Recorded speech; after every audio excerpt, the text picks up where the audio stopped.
Hello, everyone. Welcome back to another episode of the Waffle Press Movie Hangouts. I'm your host, Diego Crespo. With me today is my co-host, Gina Versa. Hey, how are you? It's I'm good to good. see you again. Yeah, it's good to see you too. I I feel like I'm gonna do a gallery view for this one too, for our YouTube video section at least, Yeah. because we do that now. So you can go ahead and check out that subscribe button, click it. You might like some stuff we do, you might not, and that's okay. But if you subscribe, you're not going to miss anything.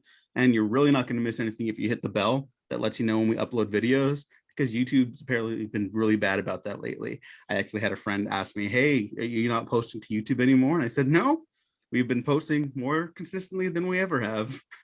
So don't know what that's about. But anyways, do the bell, please.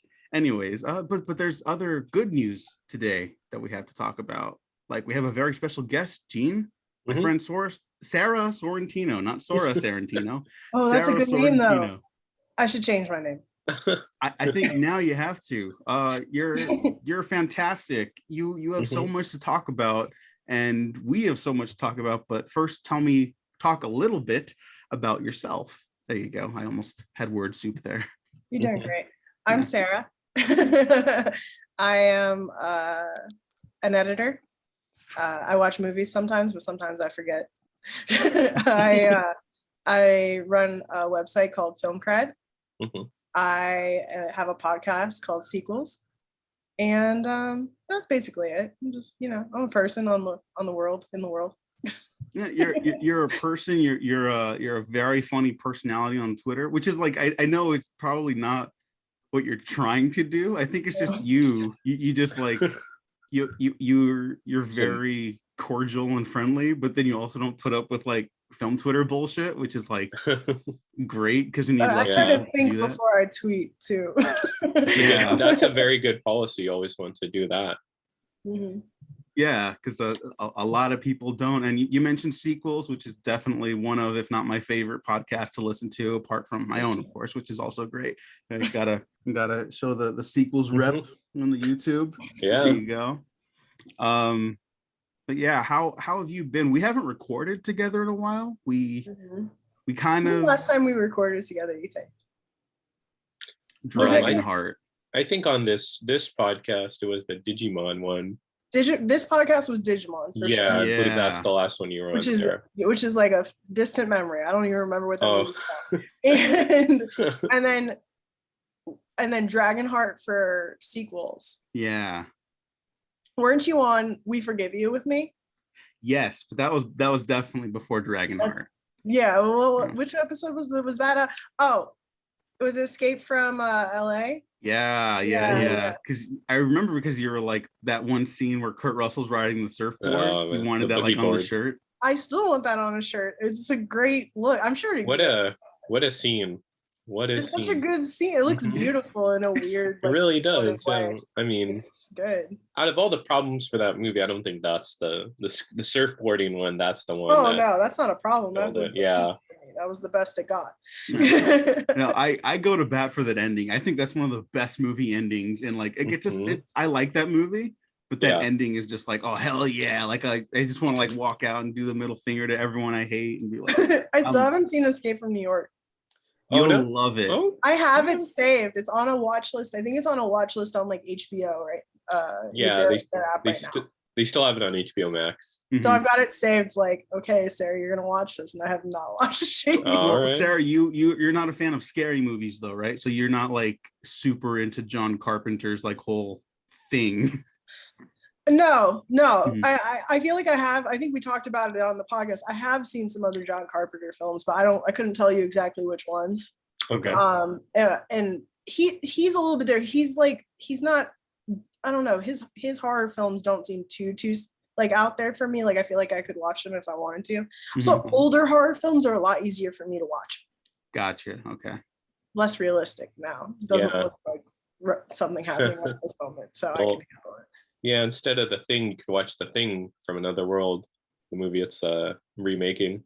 Oh yeah, is that a black and white? Like nice. Yeah. Okay. Yeah. It's actually pretty good. Like it's one of those movies that like now when stuff gets remade or whatever, it's like, well, it'll never like wash out the original. People will always remember the original. Like John Carpenter's thing is so good, people kind of forgot about the original. And so I guess it's like that'll never happen again because there'll never be another movie like that. But I just think that's so funny. It's like a fear that no one ever actually considers anymore. And it's like, no, that did happen. That definitely did happen at one point in time. I once went to like a horror movie marathon. I don't know why the hell I would go to that, but I did. All right. And I saw The Brood there, which I really, really liked. And I saw Spider Baby. Never seen Spider Baby. I don't know that Spider one. Baby's good, guys. Spider Baby is like, I think people say it's like kind of like Texas Chainsaw Massacre, where it's like a creepy, weird family situation. If I'm getting that correct, I've never seen that, but that's what it's kind of like that situation where it's like things have gone wrong with this family and they're killing people. Oh, delightful. And I loved it. Where do the spiders play into it? The what? Where do like the spiders play? Are they like... I have no idea. Oh, she's like one of the characters calls herself Spider Baby and kills people. I forget. Oh, okay. There's no real spiders, I don't think. Oh, no, she has pet spiders. Okay. It's been a while. Okay. All right. I was just curious, the spiderness of it. And they showed Children of the Corn, like the first one. Mm-hmm. That was good. Yeah, I'm getting better. I can do it. I can watch this stuff. All right. Let me know when you're down. We'll have a stream night for Exorcist 3. No. Which has the greatest jump scare in any horror movie. And it's also just one of the best movies ever. I'd rather do Exorcist 2, but no, Exorcist 2, I know that has its fans. I can't, but okay, so we're talking about stuff we've seen before. What have we seen recently, Sarah? Have you seen anything recently besides The Green Knight, which is what we are here to talk mostly about today? Anything you want to like recommend or maybe say to avoid? I had a day off recently, and when I have a day off and it's just me, I will like watch like as many movies as I can within a day. And I watched Harold and Maude for the first time. Love that movie. Loved it. Oh, so good. And I watched Designing Women, Designing Women, which is it's Cary Grant and Lauren Bacall, I think. And it wasn't as good as I wanted it to be. But I bought it from like the Warner archive sale like ages ago. So I was like, I gotta watch this finally. And I rewatched Barb and Star because I need to show my boyfriend. I was not a fan of that one. Sorry. I really liked it. The first time I watched it was on a flight back from Florida. And I was kind of like going through it and I needed something to like distract me, and that movie worked perfectly. My boyfriend watched it and he liked it a lot too. He really liked it. I was really happy because it's odd. It's really an odd. insane very film. It's really weird. I think it really gets good when they like they all drink that like massive drink and they get the treasure at the bottom. That was when it popped. Like I literally wasn't paying much attention up until that point, and then I'm like, oh, this movie rocks. I like this movie. I had like a horrible head cold, hay fever, like the whole like a cocktail of like basic house illnesses, and I thought it was COVID, and it wasn't, right? But I took a bunch of cough medicine basically, and I was like, I need to go to sleep. Barb and Star 99-cent rental. Yeah, I'll probably watch that. And that movie made me feel like I was losing my mind. He's tripping on cough syrup watching Barb and Star. It was incredible. Like it's like a 4-star movie, like a solid 4 out of 5-star movie for me. But that like just elevated it into like the upper pantheon of stuff I've watched recently for sure. I really liked it. Yeah, sorry, Gene. You gotta. Oh, maybe it's just me. Maybe it's see that movie in the right headspace. Gotta put some cough medicine. Yeah, you gotta shoot back some cough. Maybe no, don't do that if you're not sick. Don't. It's horrible. Don't listen to that. There are other substance enhancements that won't damage your insides. But yeah, Gene, what else have you seen recently? Recently, finally saw Bo Burnham's Inside. I thought that was. Are you okay? I'm like, oh no, I don't know if it was that depressing, but I found. I didn't feel very depressed. Obviously, yeah. I think everyone had different experiences during all this. Mm-hmm. I got to sit at home and work from home with my boyfriend the entire time, and I actually like him.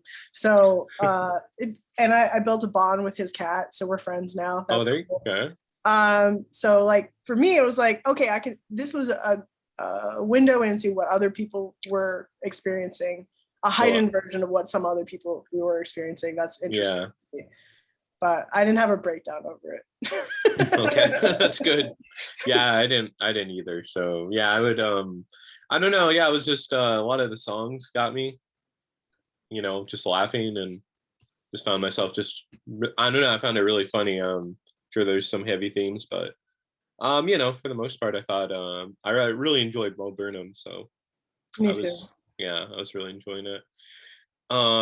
And then I saw Pig, which I think I enjoyed it. It's just very out there, but I love that Nick Cage. He's a good guy. I don't know anything about Pig. I haven't watched the trailer. I just know there's a pig in Nick Cage. Mm-hmm. In my mind, it's like what was the film with the big giant pig hippo? Oakjaw. Oakjaw. Yeah. In my mind, it's like Oakjaw, but with a pig in Nick Cage. It's a lot different than Oakjaw, I would There's say. no crazy Jake Gyllenhaal. Oh, well, yeah. No. Yeah, I would say very different from Oakjaw, but yeah, Pig is certainly a film. I don't know. I think people should just go in like that. Don't see the trailer, just go in, because that's what I did. Oh, I was forced to watch the trailer for Lamb, even though I didn't want to see the trailer for Lamb. Oh yeah, I can't figure the trailer out for Lamb, where it's very.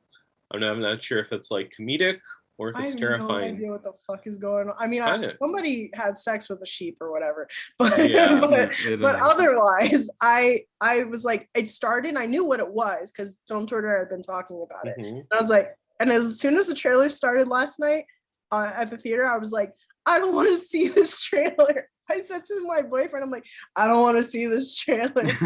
And I watched it and I'm like, oh, I didn't want to see that trailer. It's too weird. Yeah. I don't like it. I want to figure that movie, like as soon as it comes out, I'll probably go opening day, because it's just fascinating in a weird way, I guess.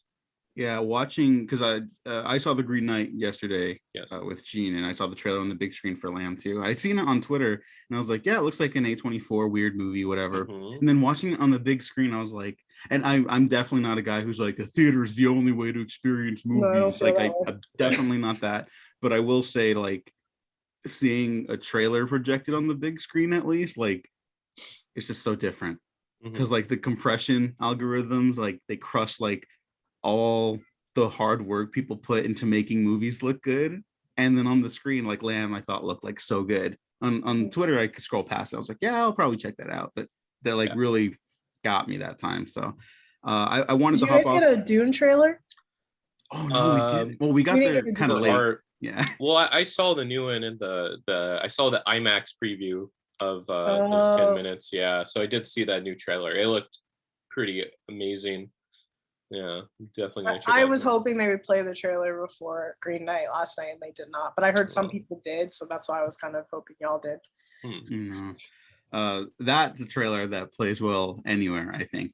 On film Twitter, it's a little divisive, but I think generally people are actually excited for that movie. And I'm excited. I think it's going to do better than we expect. I think everyone's expecting a bomb, but I think a lot of nerds like Dune, like in the real world. So I think it'll be fine. Fingers crossed for that sequel, but whatever. That's we'll like see. Too far ahead to think about. Yeah. We're here to talk about Green Knight today and some other stuff. But first, what I've seen recently, I saw Guy Ritchie's Wrath of Man, which I was looking forward to, and I missed it in theaters, and it blew me away. I am a noted Guy Ritchie fan and defender. I at least I don't know about defender, but I'm not I don't know him as a person. I'm I can talk about a film as a filmmaker. Appreciator. I like most of his movies, and Gene and I know we're definitely the King Arthur hive, along with a couple other members of Film Twitter. You're on your own on that one. No, that movie's gonna have its day in the sun. Snatch is literally one of my top, like maybe 10. Yeah, Snatch is fucking great. I love Snatch. I love Rock and Rolla. Yeah, that's my favorite one. Rock and Rolla is. I literally rented Layer Cake from the library, and I haven't watched it quite yet, but I'm going to watch it soon. I'm surprised I haven't seen it yet.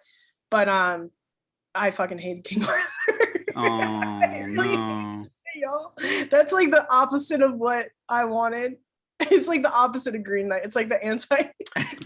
No, Green Knight can canonically work as a sequel. No, shut up. Get It out of can, here. I don't because want it's to all have. part of the same Arthurian myth. But we'll get there. Wrath of Man, I thought, was unbelievably good.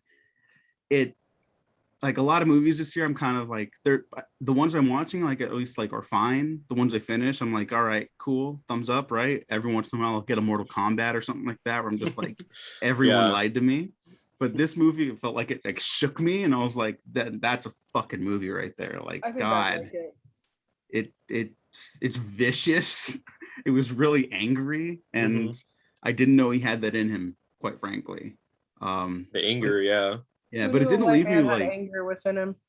oh no, yeah. But like it didn't leave me like empty or anything though, you know what I mean? Like it wasn't like a needlessly cynical. It has very pointed thoughts, I think, about like capital in this country, I'll say. Yeah. But it was really, really good. I really implore people to watch it. And I did rewatch Sabotage, David Ayer's best film. Also because I uploaded the retrospective for the failed blockbusters retrospective. It might have failed at the theaters, but it didn't fail in our hearts. At least Matt Gringo's and I's hearts. Everyone else seems to hate that movie, but we like it. So it's Yeah. really gross and disgusting, and I can't really Maybe- recommend it. Yeah. I think David Ayer and like Guy Ritchie, two ends of the spectrum. Well, Yeah, I filmmakers. trust Guy Ritchie. I Yeah. bet I wouldn't be able to stand David Ayer in a room. Probably not. I know he's got like film Twitter cred right now because he's fighting for his director's cut, and I'm all for that. Okay, Do you whatever. think it's cried? Because everyone I know is picking on him. bad. Yeah. I'm following. I don't want to say the wrong people because they're good people, but I The get why man people had are a note backing him. app saying that he saw people die, and now he's working. Like literally started by saying, "I've seen people die," and then the end of it is, "I'm working on the cut." As soon as I got, did you read that, Diego? I read. No, there's I no read way I it. was going to read that. I read the Please whole read thing. it. Just, No, that was that kind of thing where like, not reading that, but happy for you or sorry that happened. Yeah, it's like- that was my Yeah. response to that. Too long didn't read. Sorry that happened to you. I opened the Sabotage episode by saying he's my enemy, so like I don't. Sorry, man. It was an interesting read. Very very like a look into his head. I'll say that. Manic. Manic, yeah.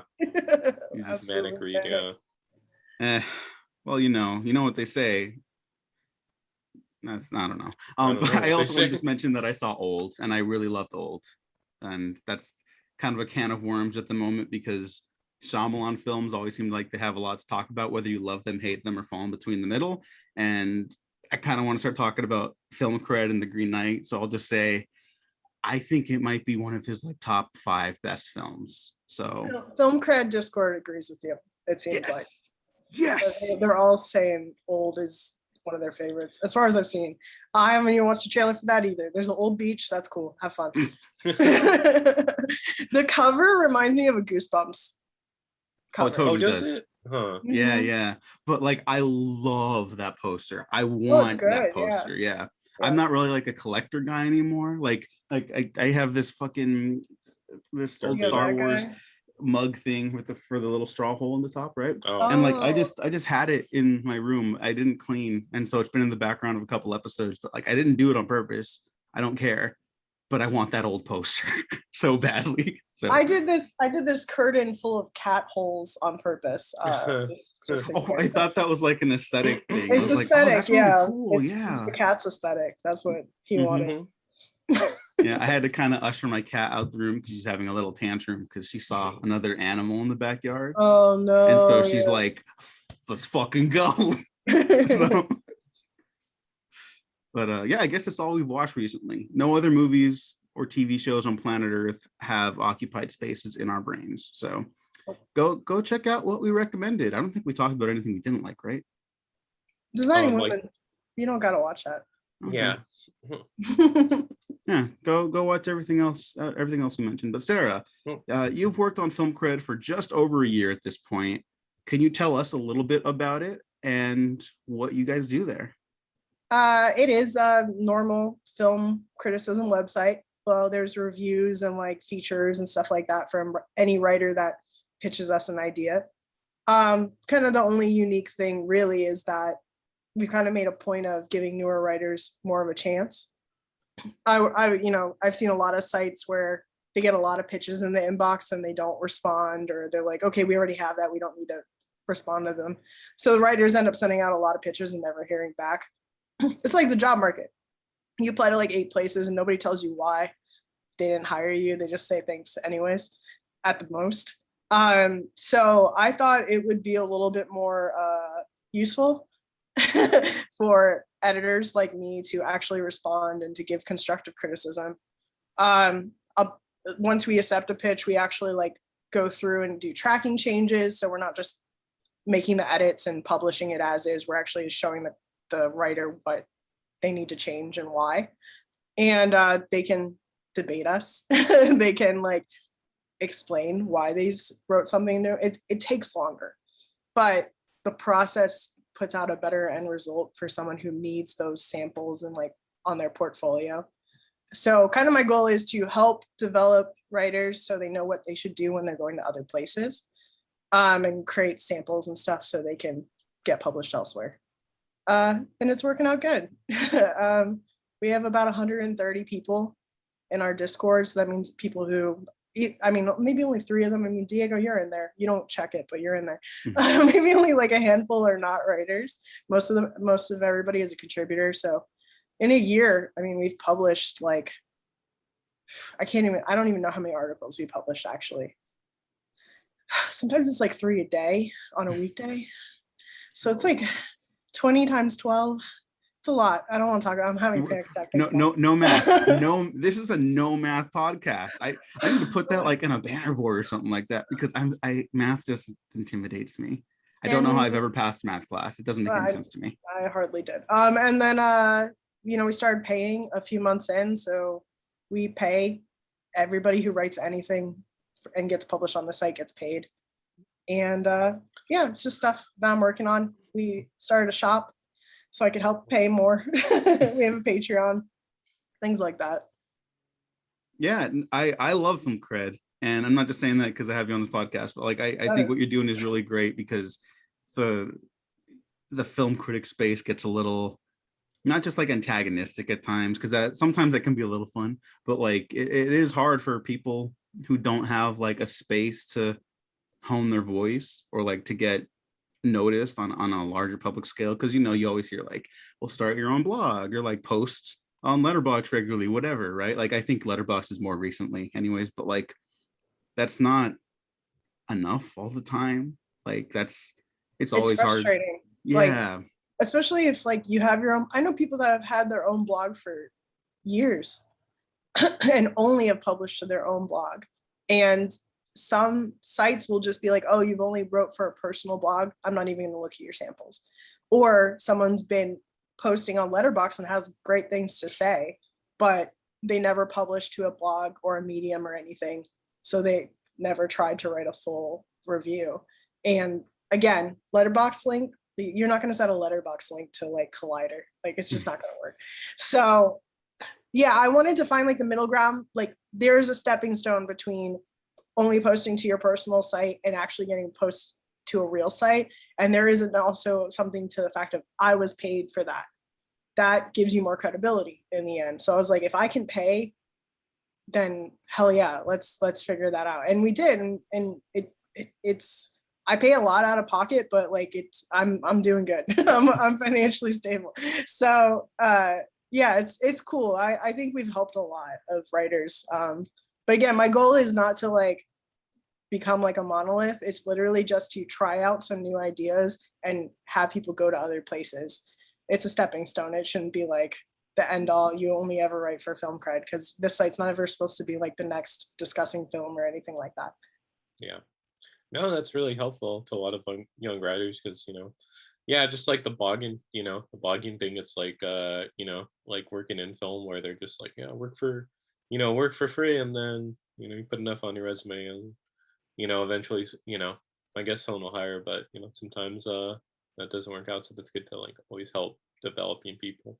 You'll end up writing for free forever. Mm-hmm. Yeah, without getting that chance. So yeah, and that's you're getting taken advantage of. I think because I've shifted away from an interest in journalism, right? But the best advice I got when I started like getting really involved in writing critical like papers and articles online was from my pal David Shreve, and he said like if you're good enough to be published, you're good enough to be paid. Like it's just that simple. And I think that's very true. And I think anyone who says otherwise is trying to keep that money for themselves, quite frankly. So it 100% depends on who the editor in chief is and how they can, like, there are ways to figure it out. If you can't run your site to be even halfway credible, like profitable towards being able to pay the writers, then you got to figure something else out. Like you haven't, and taking that leap to start paying is difficult, but once you figure it out, it's so easy for me to do now. Between Patreon, we have ads on the website and now the shop, like we're okay. I'm not making a profit. I'm still spending money out of pocket, but like I didn't do this thinking I was going to make a profit ever. I did this because of what I just said, just because I want to create a different situation for what I see on film Twitter all the time. But also I get to train editors too, which is really cool. I mean, I went to college for editing. Like that was what I wanted to do anyways. And I couldn't find a space where I got to do that the way I wanted to. So I had to create it myself. But there's so many writers who want to be editors or at least learn and understand it. Because when you understand the other side of it, of like how to read someone's work and give them that feedback, it makes you a better writer, 100%. You start to see how much plot summary is in a review and you're like, oh, I was doing that too. I got to stop. Let me fix that. So yeah, it's been fun. I mean, it was a great year to start, amazingly, because everything is so virtual. We were able to cover like tons of film festivals, and we still are. So nice. With TIFF going virtual, so virtual this upcoming year, where it's awesome. So it's I saw you guys got accredited for that. So congratulations! Excited to see the TIFF coverage. Yeah, we got 3 people in the TIFF. All right. Yeah, that's exciting. Nice. Yeah, no Clifford this year though. So no Clifford. Yeah, I think we might pull back because of that. We might have to. TIFF, get it together now. That's a whole other can of worms, I guess. Didn't they do Sonic? They did the Predator. Shane Black's the Predator, which is like.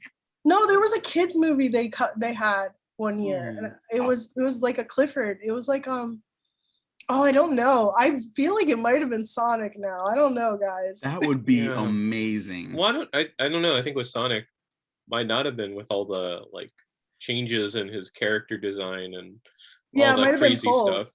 Yeah, I don't remember. But that's funny. I got to look into that because sometimes they have like the weirdest stuff. Like Solo played at the Cannes Film Festival when it came out. Like what? Kingdom of the Crystal Skull did too. You know what? I can kind of get that because Steven Spielberg, like the king of Hollywood. Right. Solo? Well, like Solo. So like it was Ron Howard, right? So yeah, it was Ron Howard. Kind of. I mean, look, I like Ron Howard. For like 90% of that movie. 90% Ron Howard. Yeah. 10% Lord and Miller. Yeah. And I like Ron Howard, but he's not Steven Spielberg. I was trying to have a segue. There's none. Mm-mm. But you're also doing digital zines. Yes? Yeah. Yeah. And you had, I believe, correct me if I'm wrong, MILF May. Yes, we did. Yes, MILF May. And I believe there's like a Hot Daddy Summer. DILF June. DILF June, excuse me. I think Hot Daddy Summer was someone else's tweet. That's a good one, though. That might be next summer. There you go. Take it. I endorse it completely. So what's it like going from like being an EIC and covering like all these different spectrums of just like building up the website, and then you're building up like what I think is just like a really cool, like not even a trend. I just think it's like a really cool subsection of film discussions online, because like magazines are harder to get published in now more than ever. And a lot of people are kind of like making their own stuff. And I think it's a really great way of expressing all the different ways that film criticism can also be really creative, and not just with MILF May. Yeah, it wasn't my original idea, but the zine was brought up early on, like real early. And it was just going to be like smaller articles based around a theme, like just like 500 words at most, like more like 300 words, talk about whatever the heck you want. And the cool thing about the zine is like we can come up with the stupidest idea we all agree upon, and then we have like a little meeting and everybody's like, okay, I want to write about this from this movie. Like Mary Beth wrote about one of the SpongeBob episodes. We had a future cred. We had like all like space, like futurology type things. And Mary Beth just wanted to write about the one episode of SpongeBob where he goes in the future and everything is like chrome. Mm-hmm. Do you know that? Yeah. Yeah, I remember that episode. And it was just like, I was like, hell yeah, let's fucking go, dude. Like, yeah, do it. We're currently about to put out, literally today it's supposed to come out, but we're so behind on it. So hopefully we get it done. We're doing fake bands. So bands from television shows and movies that were just for the show or the movie. And we're literally having like a battle of the fake bands. So it's all like that style of them like battling each other and who would win and stuff like that. It's fun. It's really, really fun. I mean, we literally just say, hey, let's write 300 to 400 word features, some one pagers, and then we do like a listicle with everybody gets to write a blurb. And we work on that all month and put it out on the first of the next month. Nice. And that goes directly to the Patreon. So, I mean, we needed a perk for the Patreon, but I'm very, very particular about the Patreon. So I don't ever want to put someone's writing behind a paywall, especially since this site is literally supposed to be for them to have those samples and everything. So I don't want to put actual writing. I want to put bullshit writing. Like literally talk to me for 300 words about whatever the hell you want to, but don't use a good idea here. Don't use a really good, like MILF May. MILF May, one of our writers wanted to write about, oh my God, I forgot her name. This is incredible. And she wanted to write about an actress. Okay, never mind. She wanted to write about an actress, and I don't remember the actress's name, but she was going to, and then I was like, and then we were like, whoa, this should be an article instead. You should get paid for this. This is really good. You're gonna write an awesome like deep dive into this actress and everything she's ever done. So she wrote it as an article instead, got paid, and then we didn't put it in the zine because we're like, no, you're gonna write pages on this. This is like a thesis. Don't do this. Yeah, it's kind of cool because we get ideas that end up being features like on the actual website, and then we get ideas that are just like SpongeBob future episode. And then this month we decided we have an open policy on what kind of pitches we receive. Literally, that's why we get such weird, and cool and unique like features, because we don't ask for a theme. We don't say it has to be about this. I don't assign out stuff to people. I take whatever is given to me. And if you give us samples and you are there and you're able to write a review or a feature, then I'm gonna accept it. And if I don't feel like you're ready, I'm gonna go back to you and give you advice on how to get to the next step so you could be featured on the site. But this time we're like, okay, I feel like some people are not pitching to us because they don't know what to write. We could give them that little bit of like something. We can give them that unique idea. And the zine is already always such a unique theme. So our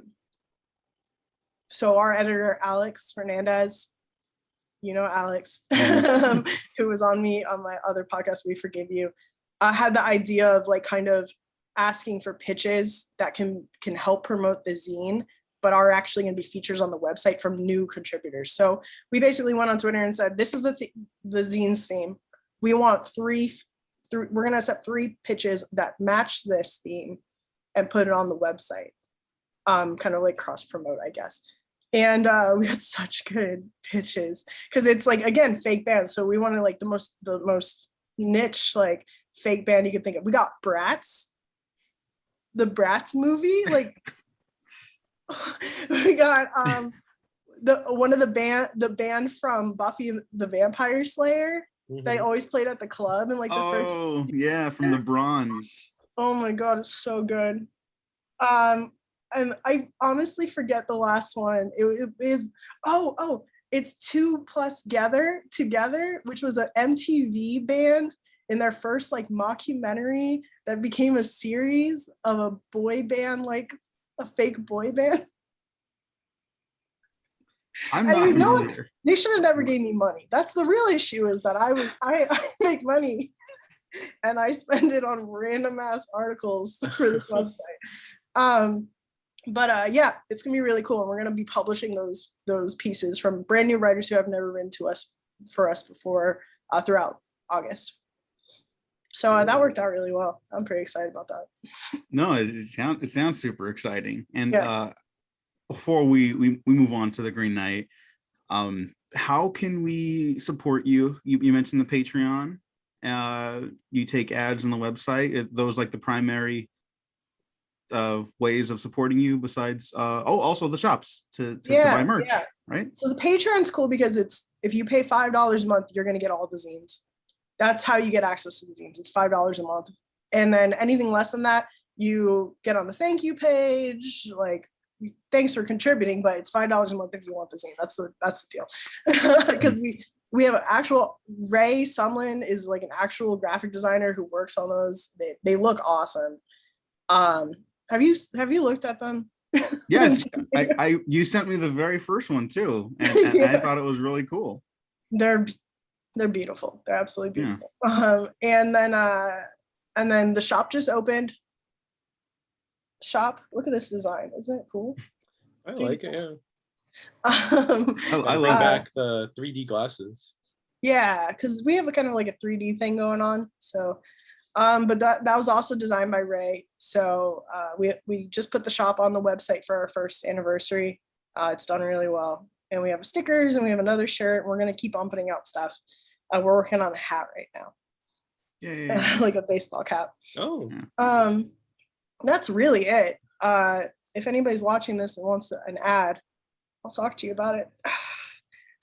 We have a Super Yaki ad. We're cool, you know. oh yeah.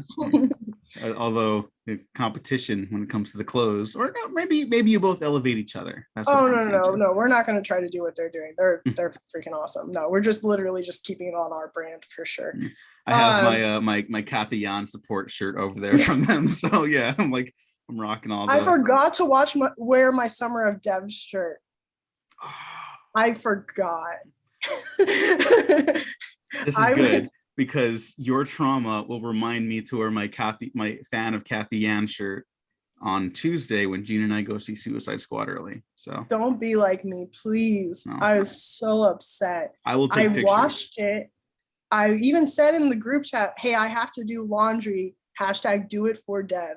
And I did my laundry. The shirt was clean. And then I ended up wearing a striped, boring ass basic shirt to Green Knight last night. I was very upset because I didn't realize until I sat in the chair. I said, oh my God. Super Yaki, I'm so sorry. You know what? I guess I'll have to watch it again. And links down to everything at Film Cred below. We'll do plugs at the end of the episode just to litigate that. But I guess let's talk about the Green Knight. How green was our night? And Sarah, I'm very sorry about your shirt experience. Where are you coming from with David Lowery? Where are we all coming from with director David Lowery here? Do we all like him? I've never seen any of his other films. Okay. I like most of his films. I did not like A Ghost Story. I liked what it was going for. I didn't. It's a short film, dude. Didn't. Sure. Sorry. That's my big take on that. It's a little too long. You might hear me repeat that phrase again later this year or later this episode. This year, what the fuck? My brain's all over the place today. I really like Pete's Dragon though, and Sarah, I think you'd like Pete's Dragon a lot. I've got it saved on Disney Plus. I'm ready to watch it. I think I might. Yeah, I can see it. Yeah, and Gene, thumbs up. David Lowery, thumbs down. I've enjoyed most of his films. There's like one or two that I haven't seen. I haven't seen Pete's Dragon, but I'll get around to that. Yeah. But yeah. Oh, really quick. Sorry, he's got to interrupt because if anyone's a dog lover or like has pets, you're gonna love Pete's Dragon. That's just like a fact. So okay. Yeah. Well, I thought you were gonna say the opposite. I'm like, oh god, a dog dies in Pete's Dragon. Oh shit. No. Yeah. But yeah, his last film, The Old Man and the Gun, I thought was really well made. I like The Ghost Story enough. I don't think it's perfect, but yeah, I found myself enjoying most, if not all, of his movies. It's like probably one or two don't enjoy as much. But yeah, I think yeah, just Old Man and the Gun. I really appreciated just his storytelling and how he tells the stories. So yeah. I Go feel to like Ghost bathroom. Story premiered at a festival I was at, but I don't remember which one. Was it like And I South by remember people, Southwest? yeah, it was probably like Okay. 2017 South by Mhm. Southwest. And maybe, I don't know. And I remember people talking about it and talking about the pie scene. And I Mhm. was like, Yes. I was like in line listening to people talk about it. I'm like, I'm okay, I'm good. This cinematic like experience of grief-stricken person eating a pie. Nice. Yeah, it's like nice. 10 minutes. And Really? apparently, yeah, no joke, right, Gene? And Pretty long. apparently Rooney Mara had never even heard of Had pie pie. before. And everyone was like, Mhm. what? Like, never? And then she mysteriously disappeared from mainstream cinema after that. So there's a pie agenda, an anti-Rooney Mara agenda from the pie industry. No, she was in that Jesus movie. Yeah, but was it ever released? It was released like for all Was of a it week. though? Was it released or was it like distributed? Okay. I'm just saying, pie industry has its fingers in many pies. She's too rich for pie. You know what I mean? Yeah. Like, she grew up with like Yeah, things fed to her. She didn't even need to see if it was pie or not. That's true. She probably Pretty just didn't much. know. Anyways, The Green Knight. Did we like it? Let's just hop into it. yes. Yeah, yes. Yes. I don't have to delete my Twitter. I do like it. I liked it better after I had a conversation about it with the Film Cred Discord. After that, I was like, okay, I understand things now. I can comprehend this, which is cool. But it took a while. It is a lot. It's I'll say this, it's definitely an experience. Yeah. And if I sound critical, it's only because I think so much of what I loved about the movie, like I'm definitely positive on it. I'm 2 thumbs up from Diego. It's a little long. I didn't Yeah, feel a little bit. super long. I was okay. Okay. There were I've scenes heard that are yeah. extended longer than but that sounds like that's his thing, right? I mean, pie Mhm. for 10 minutes. There were scenes that were long for like what he was trying to do with the emotional effect, but I didn't feel like the overall movie. I didn't check the time. I didn't know how long the movie. I didn't look at what the runtime of the movie was before I went in the movie, which I think helped.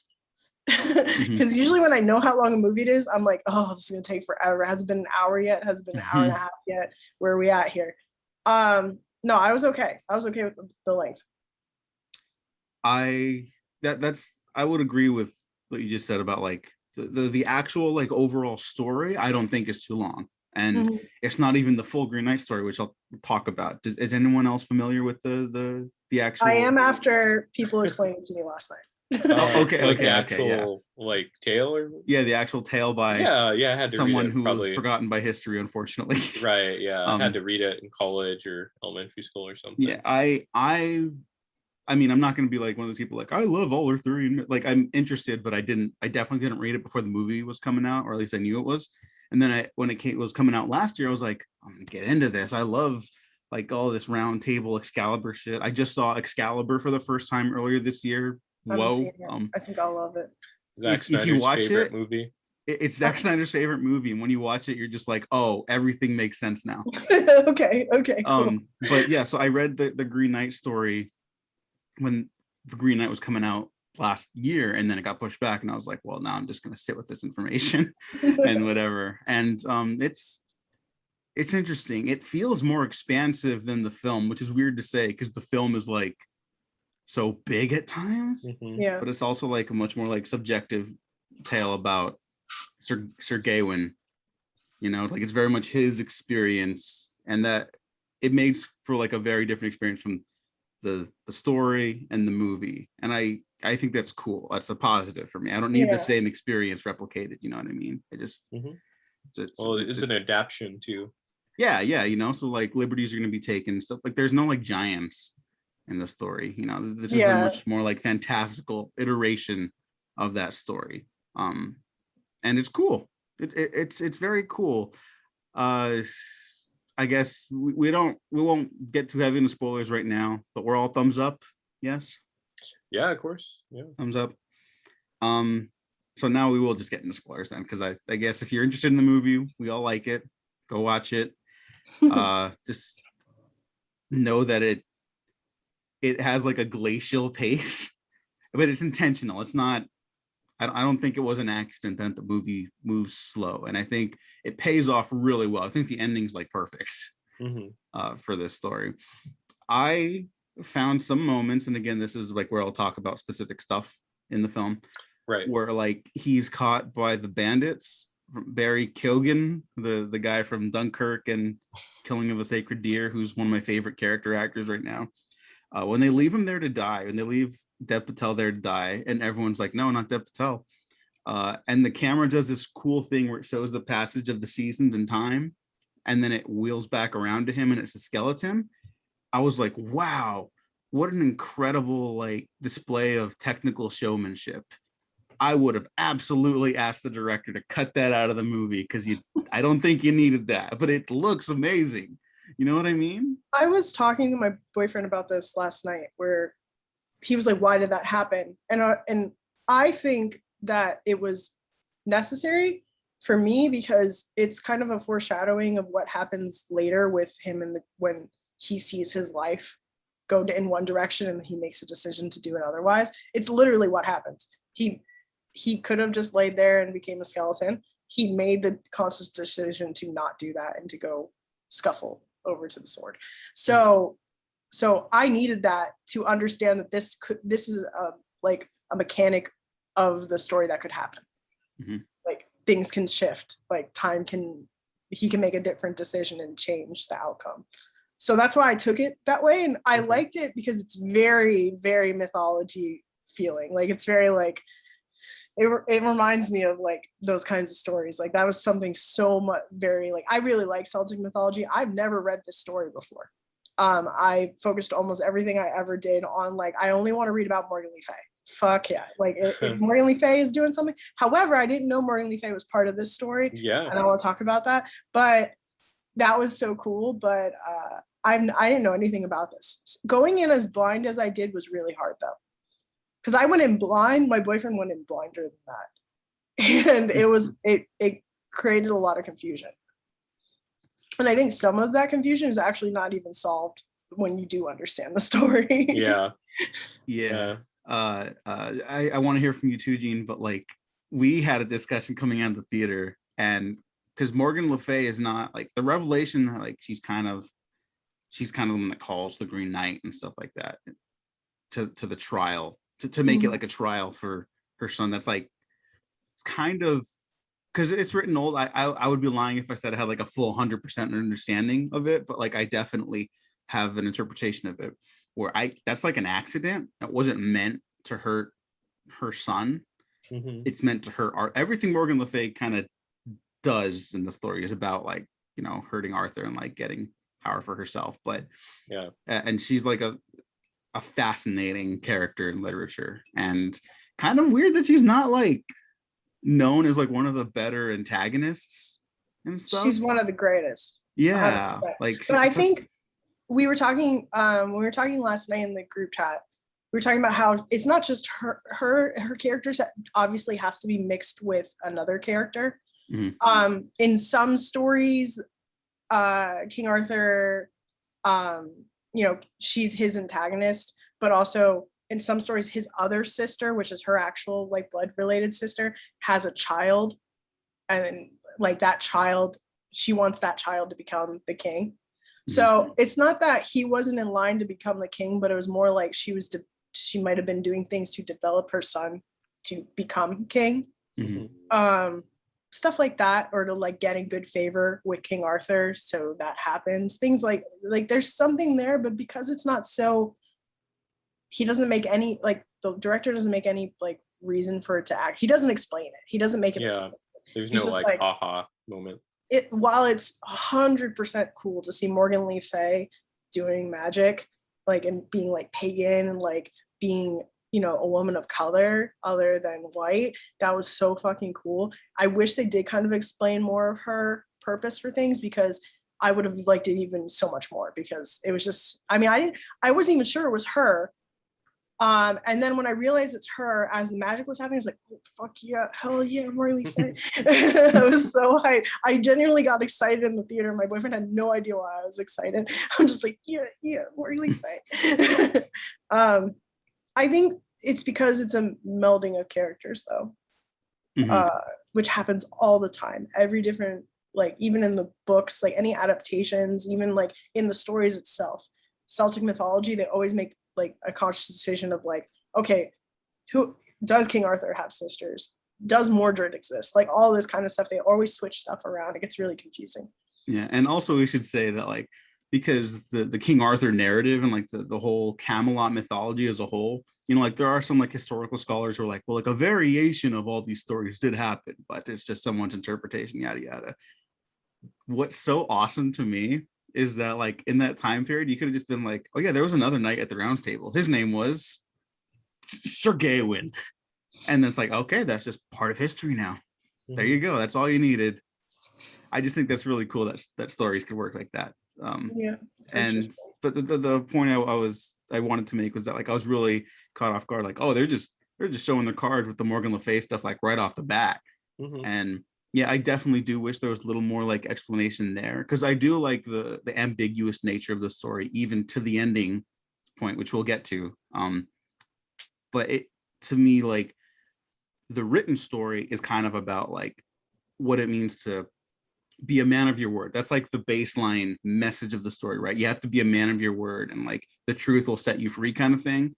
But it's also about like how, whether people realize it or not, like people will try to like mold your destiny for you and try to like guide you in specific directions. And like the power of Sir Gawain becomes like his ability to determine what is honorable for himself. And that's like, oh, that's the message of the story, and how knighthood might be kind of like contradictory to like human experience and like love and such like that. And adventure's not really all it's cut out to be. And it's like a lot of interesting stuff you can get from this story. And this film is very like, it's almost like cosmically imbued with all these ideas, you know. It's like, so part of me is also like, it is kind of cool that they don't explain Morgan Le Fay. Like King Arthur is never called King Arthur in the film. He's just called the king, you know, and like uncle. And so I think that's like super interesting. And he doesn't have kids here. And it's like, there's all these different directions you could have taken with this story, because you could just make up anything with the Camelot myths. And yeah, like in my mind, King Arthur dies on the battlefield fighting Mordred, and then he goes to Avalon and Morgan Le Fay's taking care of him. For none of that to happen, I'm like, okay, cool, it's realist. That's awesome. That's awesome. However, like, it's just so, they don't even explain, like, if you came in not even knowing about Morgan Le Fay and only knowing King Arthur's a person, he's got a round table, you wouldn't understand why the sister was doing something to hurt her own son or to hurt King Arthur. So it's very, very, very, very confusing. My cat is yelling. Yeah, she was agreeing. Thank you. It is very confusing in that regard. And then going into the other part that's exceptionally confusing is why they cut so much out of the actual story, which is him at the Lord and Lady's house.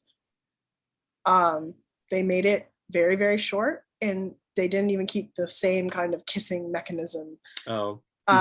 Which I think you understand the most, Diego, because you've actually and because like I had heard that like it might be a little more heteronormative, and like it is, but like the Lord and Gene, this is, and listeners, this is referring to the scene at the end with Alicia Vikander's second character in the film, and Lord Joel Edgerton.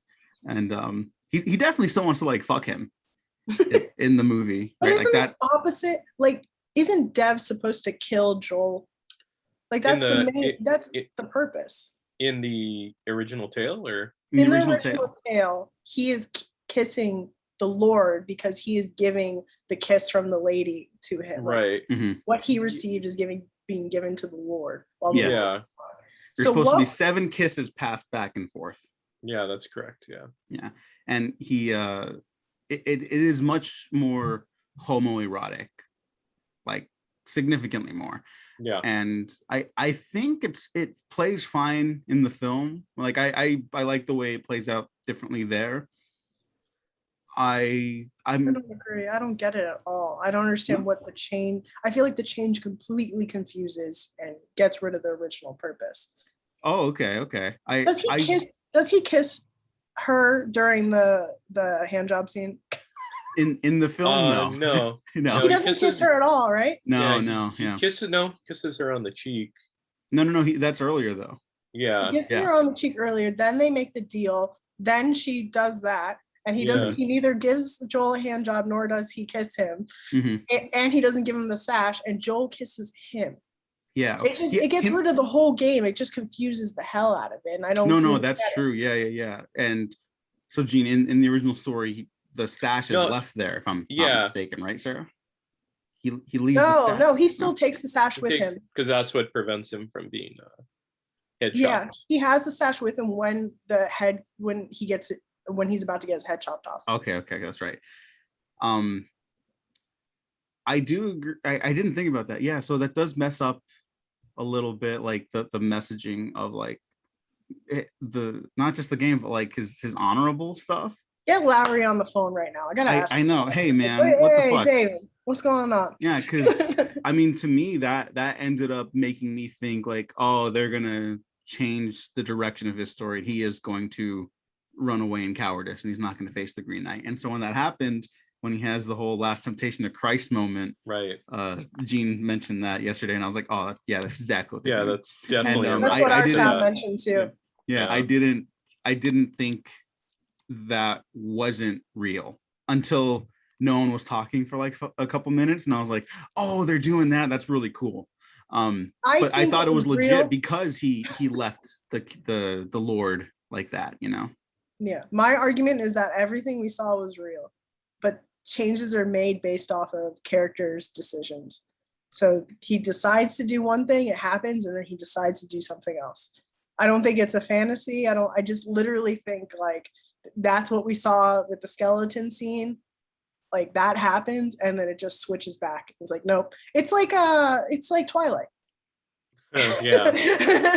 Yeah, a Breaking Dawn Part 2 game. Breaking Dawn Part 2. That's the comparison piece, all right. But no, I no, that's not even what happened in Twilight though. That was definitely but yes, that is so confusing to me when someone explained what happens in the actual poem, because again, there's so much of it. I mean, they just take out so much and they replace it with a lot of this filler, which is well done. Everything, all those other like little parts of the story leading up to the Lord and Lady are really fucking cool, but it has nothing to do with the poem. Like, who came up with that? Is Winifred even a real person? Like, is Saint Winifred a real story? I think so. Yeah. I don't know actually. I'm not Christian. I don't know. I think they just wanted the Dev Patel cum shot. That's not even a joke. I just think like we did it all for the cum shot. Yeah, like I mean, I think the film also understands that Dev Patel is an attractive man, right? And a lot of people would like to do sex with him. And what's better marketing? Women, like me, I wasn't trying to see a cum shot. I was just trying to see him without a shirt. You know what I mean? Like, let's be realistic. So who really is it for, David? I don't know. This movie wasn't as sexy as I thought it was gonna be. No, I heard it was like, oh, it's like the hottest movie of the year, and like I guess if we're grading on a curve. Yeah, like I literally warned my boyfriend. I'm like, people are saying this movie's sexy. I'm like, you might have to like give me a fan or something. Like this is gonna be stressful. And he's like, okay, I'm here. I'm ready for it. And then we see it and we watch the whole thing. We get out. Like, it wasn't that sexy. Like I didn't see much. Like I saw some back. I saw the spine. If you're in the spines. Saw his butt. Oh, I don't remember the butt. I don't even remember the butt. I don't remember the butt either. But I do think like that probably some of the sexiness response is just that a lot of movies aren't even trying to be sexy anymore, you know? And it's like, that's why I'm super excited for the next Paul Verhoeven movie, hopefully coming out later this year or early next year. Benedetta, let's go. Because at the very least, that old pervert's gonna make a sexy movie in some capacity. So I heard there's a penis in Suicide Squad. And the oh new- really? Huh. I mean, Someone it said is the word hog. I think that means penis. If it doesn't, that's on me. yeah, it is R-rated. Yeah, know? yeah. Could some King Shark drops dong? No, it's supposed to be Cena. Whoa! All right, good for him. All right. All right. Yeah. Yeah. No dong in the Green Knight though. No dog in the No. Green Knight. Yeah. You get some But, giant boobs. Yeah. Yeah. Yeah. I like that they were kind of like almost like androgynous, you know, like it didn't look like any specific gender. It's just like they are giant people. And like, yeah, the one had like a giant baby too, but it's like I just like that was like intentional. Like, yeah, if there are other beings, they're not gonna like adhere to like what we look like, you know, they're gonna exactly be their own thing. I love the giants sequence. That was really mystifying. It was like, I don't know, like a cutscene out of a video game or something. Some people hated it. Yeah, some people really didn't like it, and I'd heard that going into it, and I saw it, and I was like, oh well, if the whole story's kind of like almost like humbling Sir Gawain, then that's kind of like what's more humbling than realizing like there's entire like other beings that are so large and so much bigger than you, they don't even understand you what you're saying. As like your words don't mean anything to them. Like I thought that was really cool. Just the fox. The fox. Did you guys like the fox? I like the little fox. Yeah. Totally fine, little boy. Good boy. Yeah, it's just what breed is it? It's just a little boy. It's just little boy. We're doing little boy things. Yeah, that's cool. Creepy antichrist voice at the end there, but whatever. Eating a mushroom that you handed him. That's cool. Yeah. Oh yeah, that was super gross. That I don't know why that really bothered me. That wasn't even that gross to me. That was fine. It was cool. People said this was really gory too. And honestly, the only time that I was freaked out was when he cut his wrist trying to get out of the. That for me is like a bad scene for me because but everything else was totally okay for me. I was good, man. Kind of wish I was like of a different mindset. You guys know what I'm saying? When I went into the theater, I think that would have been good, but I wanted to go in like paying attention. But I feel like that would give me a little more of an existential crisis coming out of it. No, I get you. I want to read out some tweet responses. Usually we get more, but I think everyone is just kind of like, I don't know what to think about the Green Knight. Right. And so friend of the show and guest Shelby said talking CGI foxes should be illegal. And I disagree with you. I'm so sorry about that for you. We're pro fox here.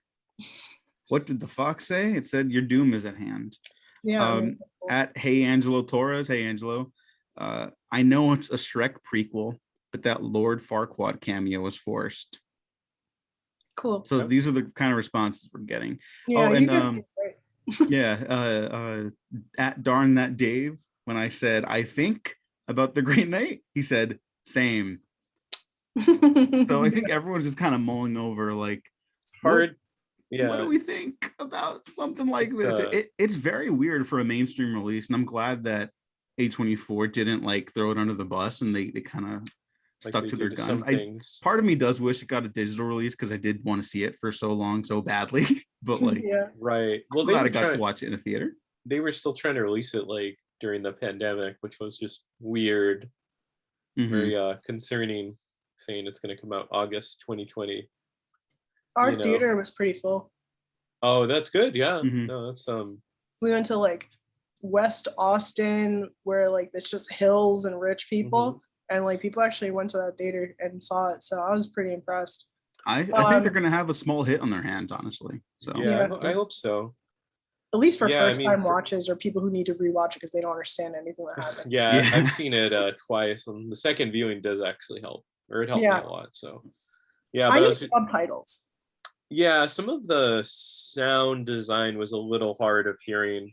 I mean, it's not like Tenet, sort of, but just like the fox, like I can understand one or two of his what he was saying, and then the lady's monologue when she's talking about the green and the red, and like I loved it. It sounded beautiful, but at that point I was sitting in the theater because this is the first movie I've seen in the theater since February 2020. That's good. I think I saw Emma last.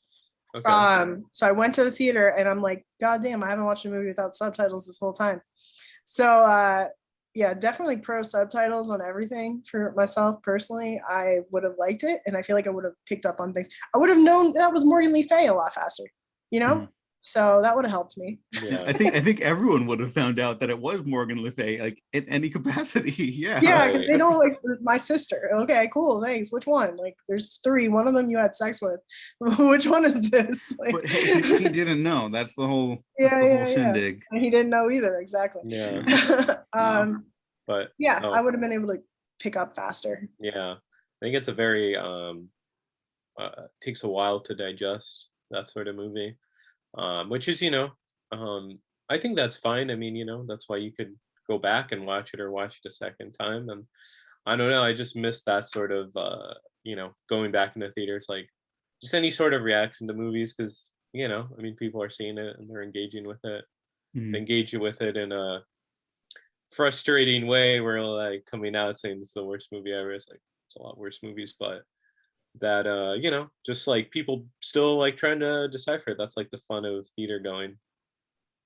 I think Yeah, we're gonna see some amazing like film analysis on this. Oh yeah, I've read a few articles already, and yeah, I'm just interested in other people's interpretation. Like I saw it with a roommate, and they had the idea that it was all just a dream or all just like a fantasy as soon as he quote unquote dies when they do that switch around. So yeah, I'm just interested in other people's like interpretations.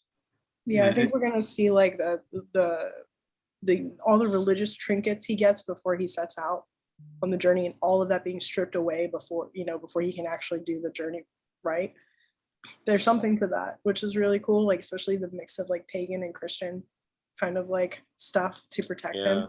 Well, Mhm. And then, all the Christian stuff was eventually just absorbs the pagan stuff. That's why we celebrate Christmas. Yep.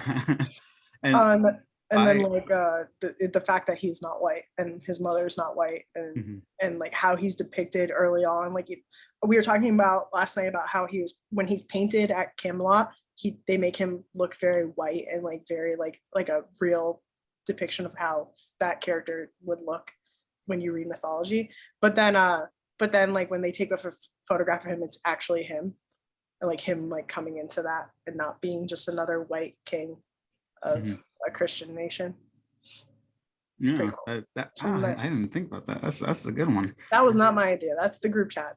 I'm No, just spouting yeah, what they were talking that's about. a good go film cred group chat. That's really We're gonna have a impressive. really cool review. I will show you guys when it comes out because I'm Yeah, excited. yeah, Yeah. definitely. I'll check that out. And like to me, the one thing that I latched onto the most was that everything on his step of the journey he keeps getting stripped away.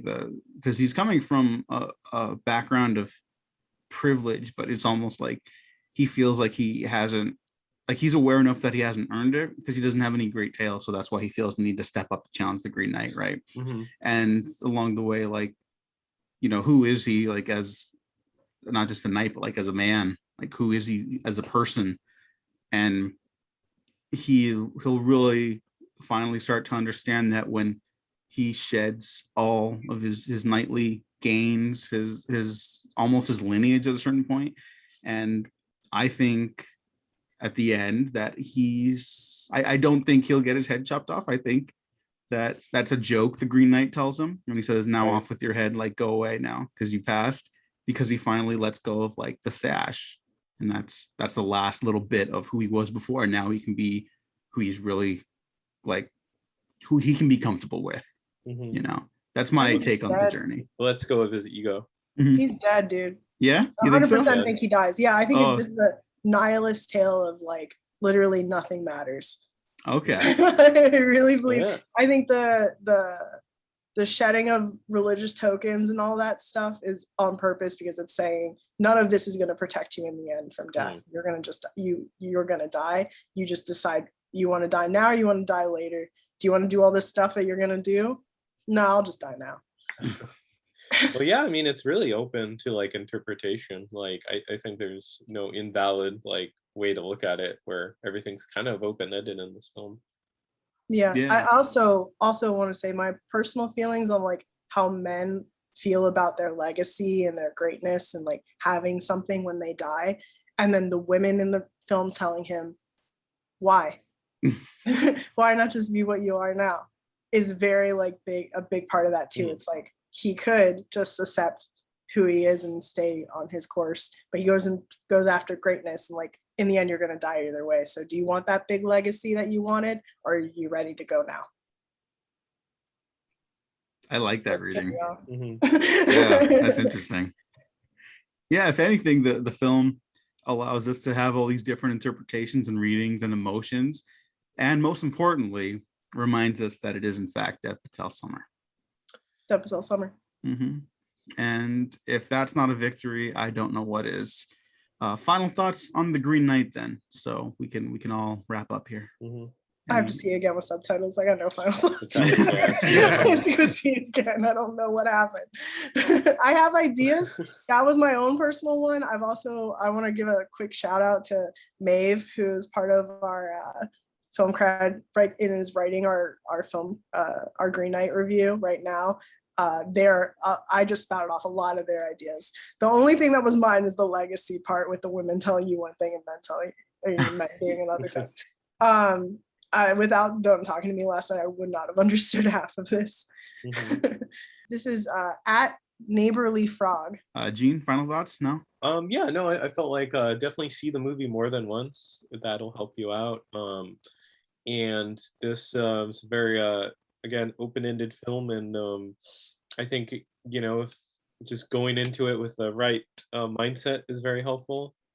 Not alluding to smoking, but yeah, just kind of going. You could though. You honestly could though. It might really be good. could. You know, no. I think you'll have a panic attack. I have to talk to someone who did it. I don't know for sure. I don't know if it's like a guaranteed bad trip, but if you just go like this movie's not, I wouldn't say like challenge you, but it's definitely open to your interpretation, and just go in and just kind of like try to figure it out. I think that's a good way to watch it. So I think a lot of people get a lot of different things out of it, and that's the cool part of just engaging with the film. I just had a thought. Mhm. I would love to see a comparison of this and Blade Runner 2049. Yeah, they're both a little like slow, not slow, but they're the scenes like flow really, slow really long. Or someone going on a journey thinking, Mhm. trying to find their legacy and realizing it's not their legacy and just shutting it down. Yeah. That might very be an good interesting double comparison. feature. Yeah. That would be. Oh, someone last night, I think it's Paulie, said that it should be this and The Last Unicorn. Have y'all seen The Last Unicorn? I've never seen that. I just that passed me by when I was a kid. I just know it has like Patrick Stewart. Yeah, I totally watched it as a kid. Fucked me right up. That is some. Maybe I'm glad I didn't watch it. It's some depressing, dark shit. Definitely recommend watching it overall, especially if you're a grown up now and you can handle it. That is a really cool double feature idea. I liked it. Yeah. I'll watch it for the first time and then I'll rewatch The Green Knight. So yeah. On that note, Sarah Sorrentino, thank you so much for joining us today. Thank you, Where Sarah. can the people find you and Film Cred again for plugs and sequels, of course? Jeez, at Sarah Sorrentino. Don't really follow me though. I don't know what I'm doing. I literally just retweet Film Cred stuff. At Film Cred for our Twitter, but it's also film-cred.com for the website, and sequels is at sequels SEEQUELS. We'll be back soon. Shaq is in Germany and we're waiting for him to get back before we record again, but that's like a 2-year-old podcast now that we're keeping going strong, so it's pretty awesome.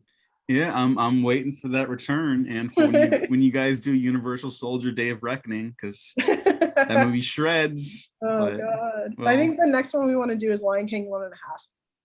That's right. I remember the last podcast you guys did. Yeah. It's a, I don't know if is that a sequel. It's like a midquel or midquel. Something. Yeah. Midquel. Cool. Yeah, we've done everything. We've done prequels. As long as it's loosely direct to video, we're gonna do it. So. The rules have changed. It's been 2 years. We'll do whatever the hell we want. Thank you again. Gene, plugs. What do you got? Yes, you could find me on Twitter, Instagram, Gene9892. And you could find me at the Diego Crespo on Twitter, and check out the Waffle Press on Twitter, YouTube, SoundCloud, Spotify, iTunes, and Patreon. where you can get early access to some other episodes we got cooking. Legend of Korra retrospective, book 3 part 2 went up yesterday at the time of this upload. Book 3 finale next week.